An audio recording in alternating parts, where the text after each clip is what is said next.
После автозавода КАМАЗ у предприятия возникла потребность в собственном речном порте. Оборудование было очень большим, и для него требовался собственный причал.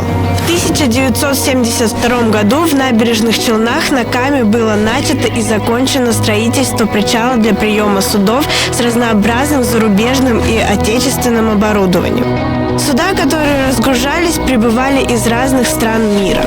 В порту работали мощные портальные краны. Каждую навигацию порт не только принимал, но и отправлял по Каме новенькие автомобили КАМАЗ. Грузовой причал прослужил вплоть до начала 1990-х годов.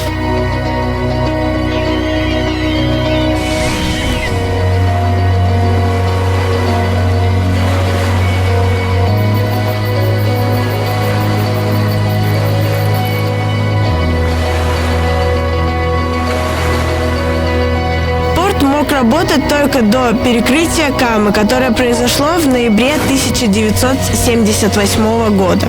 Поэтому уже в 1976 году началось строительство нового грузового порта.